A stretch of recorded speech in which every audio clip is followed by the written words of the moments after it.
भाइयों, आलू की फसल की अच्छी तरह से बढ़वार ग्रोथ फसल को हरी भरी बनाए रखने के लिए शुरुआती स्टेज में फसल को नाइट्रोजन की बहुत ज़्यादा जरूरत होती है। इस समय किसान भाई आलू में यूरिया का प्रयोग करते हैं, लेकिन कुछ ऐसी बातें भी हैं जिनका आपको ध्यान में रखना चाहिए अगर आप आलू में यूरिया डाल रहे हैं। तो चलिए शुरू करते हैं आगे इस वीडियो को। किसान भाइयों, यूरिया में केवल 46% नाइट्रोजन पाई जाती है। आलू की फसल में यूरिया के प्रयोग की बात करें तो शुरुआत में पौधे को यूरिया की आवश्यकता होती है। अगर आप यूरिया का प्रयोग करते हैं तो इससे आलू का पौधा अच्छे से विकास करता है, पौधे की जड़ों का विकास अच्छे से होता है, आलू में पीलापन नहीं आता है, नए नए पत्तों का निर्माण होता है।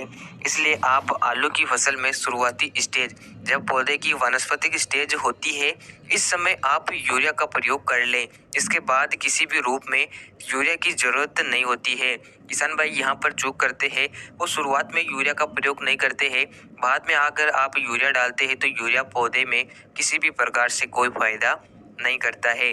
अब बात करते हैं कि यूरिया आपको कब डालना चाहिए, कितनी मात्रा देनी चाहिए। किसान भाइयों, पहली यूरिया आप आलू में 25-30 दिनों के आसपास दे सकते हैं। लगभग 35 से 40 किलोग्राम प्रति एकड़ की दर से आप यूरिया अपनी आलू में दे सकते हैं। इसके बाद दूसरी यूरिया की मात्रा आप 40 से 45 दिन के आसपास दे सकते हैं। इस समय आप यूरिया की मात्रा अपनी फसल के अनुसार कम या ज़्यादा कर सकते हैं। यानी कि अगर आपकी फसल अच्छे से ग्रोथ कर रही है, पौधे में यूरिया की काफ़ी कम आवश्यकता है, तो आप कम मात्रा में यूरिया का प्रयोग कर सकते हैं। इसके अलावा अगर आपका पौधा ग्रोथ भी कम कर रहा है, पौधे में पीलापन नजर आ रहा है, तो आप थोड़ी यूरिया की मात्रा बढ़ा सकते हैं। इसके बाद आपको आलू में यूरिया का प्रयोग नहीं करना है। 50 दिन के पहले पहले ही आप यूरिया का प्रयोग कर लें। यूरिया के माध्यम से फसल अच्छे से ग्रोथ भी करती है और फसल हरी भरी बनी रहती है।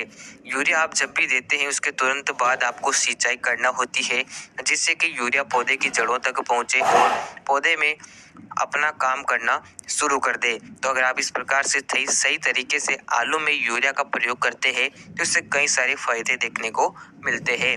उम्मीद करता हूँ छोटी सी जानकारी आपको पसंद आई होगी। वीडियो को लाइक अपने किसान भाइयों के पास शेयर जरूर करें। धन्यवाद। जय किसान।